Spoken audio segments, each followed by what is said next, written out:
Bonsoir à tous, soyez les bienvenus sur La Première. À la une de l'actualité de ce vendredi, un centre de maintenance régional des avions ATR doit voir le jour à Tahiti. L'État, le pays et Air Tahiti ont signé une déclaration d'intention pour effectuer les aménagements nécessaires. Objectif, stimuler le secteur aérien et l'économie locale.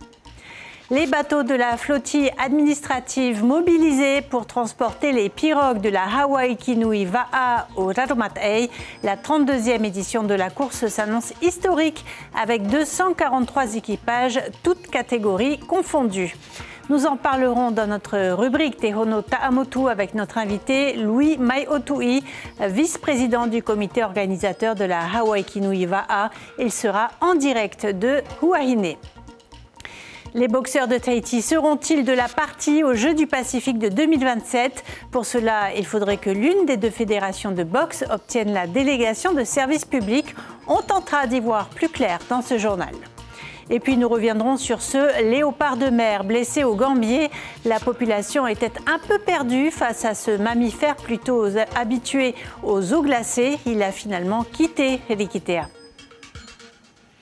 Un centre régional d'excellence de maintenance des avions ATR sera confié à la société Air Tahiti.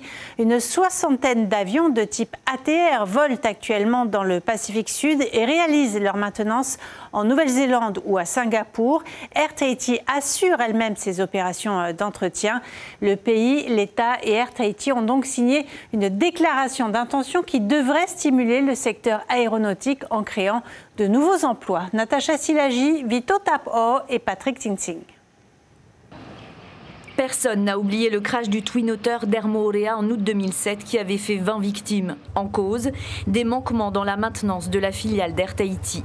Alors quand le bureau d'enquête et d'analyse, le BEA, publie ça, incident grave survenu à Nukuhiva le 29 septembre 2025 sur un ATR, certains passagers qui s'envolent vers les Marquises ne sont pas totalement en confiance. Moi, de base, depuis le crash de Air Moorea, l'avion, ça me fait peur. Absolument, on n'est pas tranquille. C'est ce que ça nous fait peur. Ça me fait peur parce que mes enfants, ils partent quand même aux Marquises. Et par rapport aux avions, est-ce qu'il y a des révisions? Je ne sais même pas, quoi. Réaction immédiate de l'État, du pays et de la compagnie Air Tahiti. Ils annoncent la création d'un centre de maintenance régional dédié aux avions ATR. La sécurité, c'est un sujet qui constitue la première valeur pour une compagnie aérienne et c'est un sujet sur lequel on a toujours été extrêmement attentif dans la compagnie.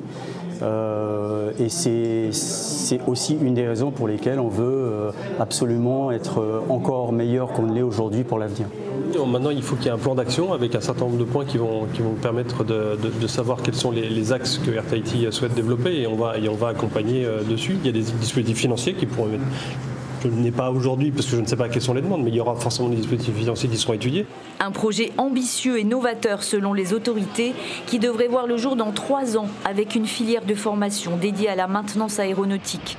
Reste à trouver la place pour construire des hangars dans l'espace contraint de l'aéroport. Oui, cette signature vient confirmer l'ambition annoncée lors du sommet Pacifique France en juin à Nice en faveur d'un renforcement de la coopération régionale dans le secteur de l'aérien. Justice, l'ancien président Gaston Flosse a été auditionné en tant que témoin pour la première fois dans l'affaire de la disparition du journaliste Jean-Pascal Couraud en 1997. L'audition s'est déroulée le 13 juin et a été menée par la juge d'instruction chargée depuis quelques mois de ce dossier. 4 personnes sont toujours mises en examen. Le chef est l'un des membres de l'ancien groupement d'intervention de la Polynésie, le GIP, la compagne du journaliste et son amant de l'époque. Une proposition d'autosaisine sur les violences intrafamiliales a été approuvée par les membres du Conseil économique, social, environnemental et culturel ce matin. Cette étude devrait durer 4 mois avec un état des lieux dans les 5 archipels, l'analyse des données disponibles et l'identification des dispositifs de prévention et de protection existants. Le CESEC a pour objectif d'émettre des propositions concrètes sur le sujet. Écoutez Raymonde Raoul, l'initiatrice du projet, au micro de Jérôme Ly. Nous sommes concernés par la situation des femmes et des enfants. Il ne s'agit pas seulement des violences conjugales, mais aussi de violences envers les enfants. Mais je pense qu'en commission, le sujet va certainement s'élargir parce que nous avons des violences envers les personnes âgées, envers les LGBTQIA+, et puis envers les hommes aussi. Donc c'est selon, après les auditions, nous allons certainement retitrer le sujet. Hawaii Kinui va à J-5, le Tahiti Nui 8 ont commencé à embarquer les V6 prévus pour la course entre Huahine, Raiatea, Taha'a et Bora Bora. Au total, 243 VAA évolueront sur le plan d'eau des îles sous le vent, toutes catégories et courses confondues. Ce matin, il fallait faire attention à bien disposer de la centaine de pirogues dans les bateaux de la flottille administrative. David Chang et Marcel Bonneau. Le ballet des pirogues a commencé à la flottille administrative. C'est une organisation millimétrée. Les opérations doivent se dérouler le plus rapidement possible, le tout en toute sécurité. C'est mon équipe là qui explique à Colema comment il faut faire la manœuvre. Hein, pour rentrer dedans, pour faciliter le déchargement des pirogues. Hein. Faut pas rentrer n'importe comment. Sinon, allez, ils ont cassé le mourir là-dessus le bateau. Hein. Et on est même Renault. Hein. L'équipage du Tahiti Nui a appris à placer les pirogues dans un certain ordre pour que le débarquement soit plus fluide. Ce sera plus facile une fois là-bas, parce qu'il y aura beaucoup plus de monde pour nous aider. Le rôle de la fédération est d'organiser les arrivées des clubs en fonction des courses auxquelles ils sont inscrits. Là, de ce côté-là, il y a Tubora, et comme il y a encore de la place, on va aussi intégrer quelques pirogues de Huahine pour pouvoir que tous les pirogues puissent passer aujourd'hui et demain. Parce que cet après-midi, il y aura les vas de Raiatea. Malgré toutes ces précautions, les pirogues peuvent s'abîmer durant le transport. Alors certains clubs prennent toutes les précautions. Air Tahiti a emballé son embarcation. Comme tous les clubs, ils essaient de mettre en sécurité les pirogues. On sait comment ça se passe aussi les bateaux. Hein. Ils ne contrôlent pas aussi la météo, les bateaux, les capitaines. À nous de prendre soin de nos pirogues et bien envelopper pour que ça se passe bien. Il n'y a pas trop de dégâts. Près de 110 pirogues sont attendues jusqu'à demain. 75 d'entre elles iront à Huahine pour le premier grand départ de plus de 40 km. Et retrouvez les coulisses de la Hawaii Kinui Va'a sur notre site internet. Parmi les clubs étrangers des Hawaïens de l'île de Kauai, le club est présidé et entraîné par Kaina Makua, l'acteur principal de la série historique Chief of War, aux côtés de Jason Momoa. Les organisateurs de la course sont déjà au Raromatei. On fait un point dans notre rubrique Tehono Ta'amotu.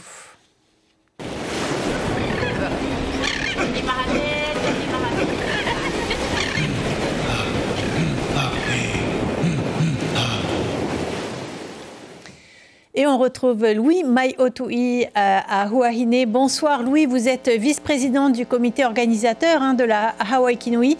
Il y a 234 équipages qui se préparent, mais combien seront-ils à faire les 3 étapes, la grande course entre Huahine et Bora Bora? Oui, bonsoir Sybelle, bonsoir à tous ceux qui nous écoutent ce soir.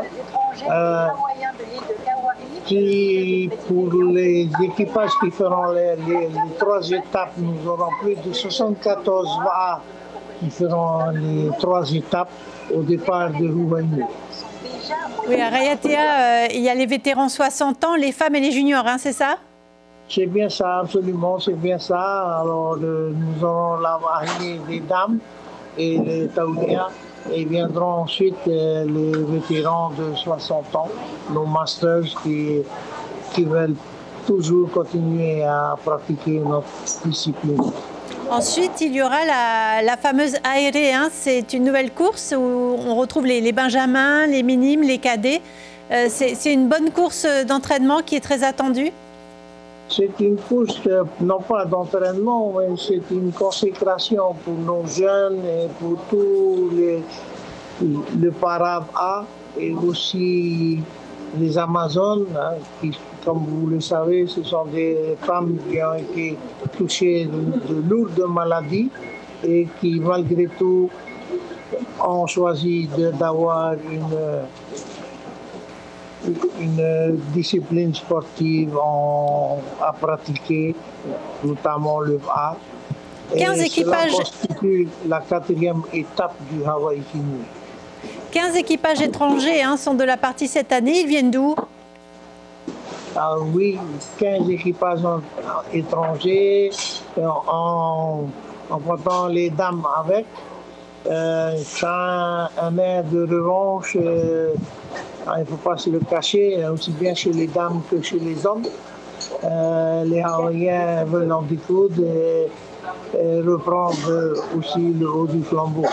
Et oui, après la Molokai Hoe, est-ce qu'il y a de nouvelles règles cette année en matière de sécurité ou de contrôle antidopage? En matière de sécurité, nous avons donc renforcé notre dispositif en rajoutant bien sûr des GPS sur l'ensemble des équipages de manière à ce qu'on puisse les repérer où ils se trouvent sur l'océan. S'agissant du contrôle antidopage, nous ne sommes pas maîtres du jeu. Le comité est un comité totalement indépendant et nous ne savons pas à quelle sauce les rameurs seront mangés à ce niveau-là. Quelles recommandations vous formulez pour cette 32e édition? La recommandation, c'est que tout le monde donne le meilleur de soi-même afin qu'ils soient tous satisfaits à l'arrivée, quelle que soit la place. Ceci étant, ne pas omettre les consignes de sécurité. Merci beaucoup, Louis Mai-Otui, pour cette intervention ce soir. Merci d'avoir été avec nous. Maruru Maite à vous. Et ainsi se termine notre rubrique Tehono Ta'amotu.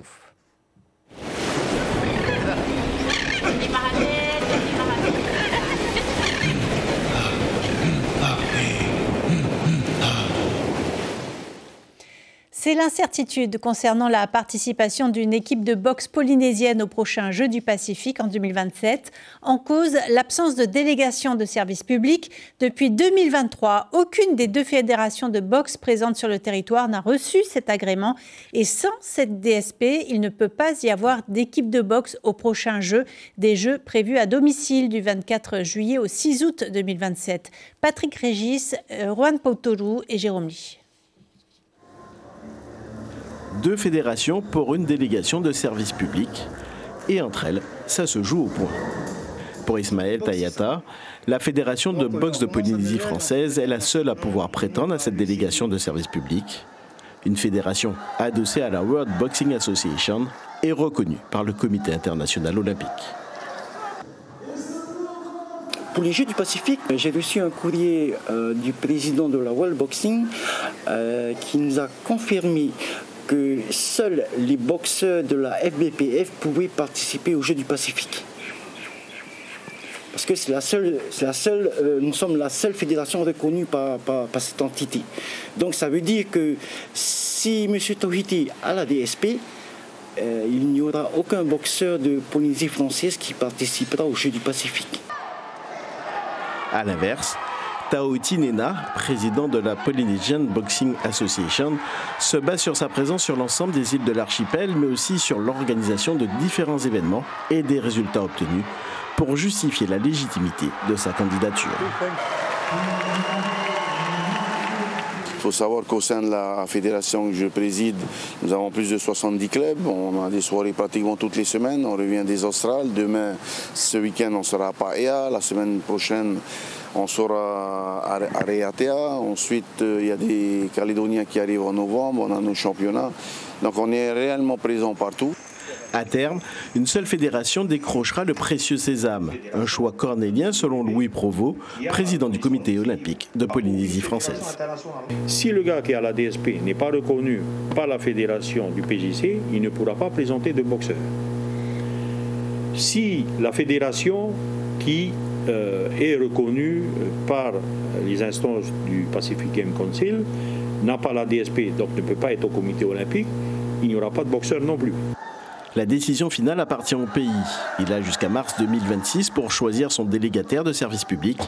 La participation ou non des boxeurs polynésiens au prochain jeu dépendra donc de la fédération à qui sera accordée cette fameuse DSP. Les femmes mises à l'honneur ce matin lors des premières rencontres Women in Leadership. Plus de 40 Polynésiennes engagées, issues de différents secteurs, ont été sollicitées par la consul générale d'Australie, Greta White. L'objectif était de mettre en relation des femmes reconnues en Polynésie dans leurs domaines respectifs avec de jeunes femmes inspirantes pour soutenir les jeunes entrepreneuses. Aux Marquises, l'école de Nukuhiva a organisé un cross scolaire inédit puisqu'il avait pour but de sensibiliser les élèves et leurs parents au cancer pédiatrique. L'occasion de faire connaître l'association Sourire à la vie qui accompagne les enfants touchés par ces maladies. Parmi eux, Kéran Hué, un jeune marquisien de 14 ans atteint d'un sarcome d'Ewing, un cancer rare qu'il fait souffrir depuis l'âge de 7 ans. Écoutez son témoignage et celui de sa maman Yolène au micro de Marie Curva. Les enfants, des fois, ils ne s'en rendent pas compte. Ils croient que c'est une simple opération. Alors que je me suis fait changer le tibia droit par une prothèse métallique évolutive. Alors c'était important pour nous de parler de cette cause parce que beaucoup d'enfants et beaucoup de familles pensent que ça n'arrive qu'aux autres et que des enfants polynésiens ou marquisiens ne sont épargnés. Donc il faut qu'ils sachent que ça existe partout, même aux Marquises, même à Tahiti, et qu'une association existe et accompagne toutes ces familles et tous ces enfants. Elle s'appelle l'association Sourire à la vie. Le léopard de mer a repris le large de Rikitea. La population a essayé de le déplacer, mais sans procédure bien définie ni matériel adéquat. La direction de l'environnement voulait laisser faire la nature au départ. Elle a finalement revu sa stratégie au vu de la situation. Reportage de Mélissa Chong et Taïba Ribé. Blessé à la tête et au cou, un léopard des mers est venu s'échouer à Rikitea il y a 6 jours. Loin de son habitat naturel dans les eaux glaciales de l'Antarctique, le jeune mammifère marin est apparu amaigri. Sa présence dans un jardin privé a poussé les habitants à le déplacer vers un endroit plus sûr. Je me dis qu'ils ont fait le maximum, ils ont fait avec leurs propres moyens, mais surtout ils n'ont pas été guidés.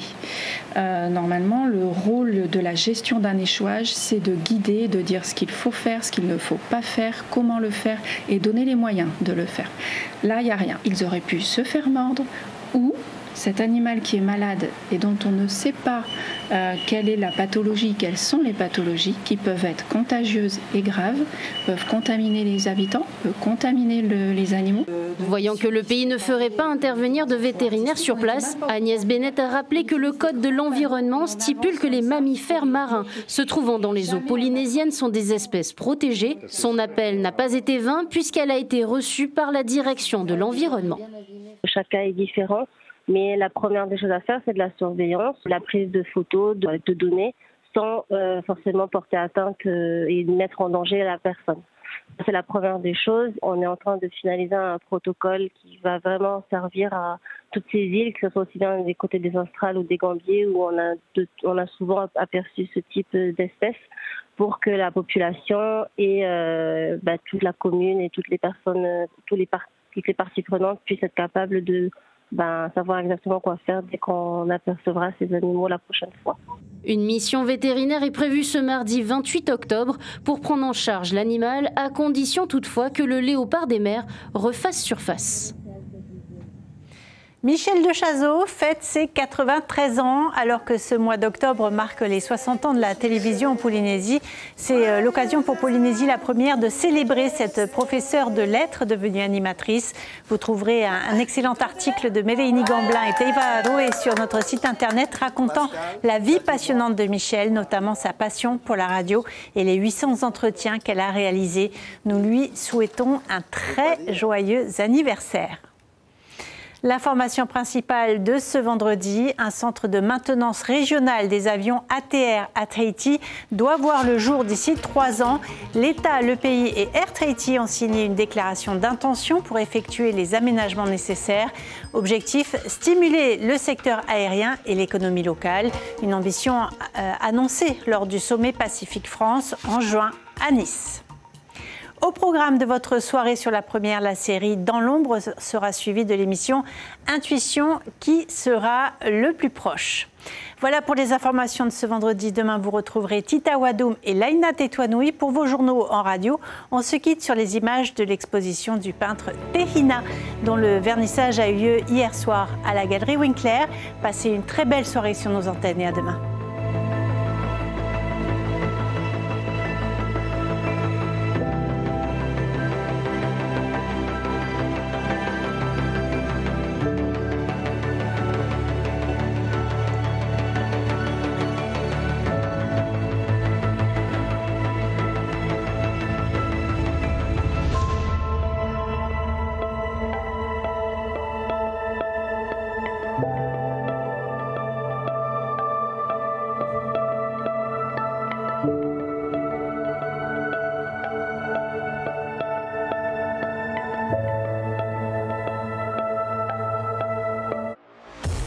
Retrouvez toute l'info sur WhatsApp en scannant notre QR code.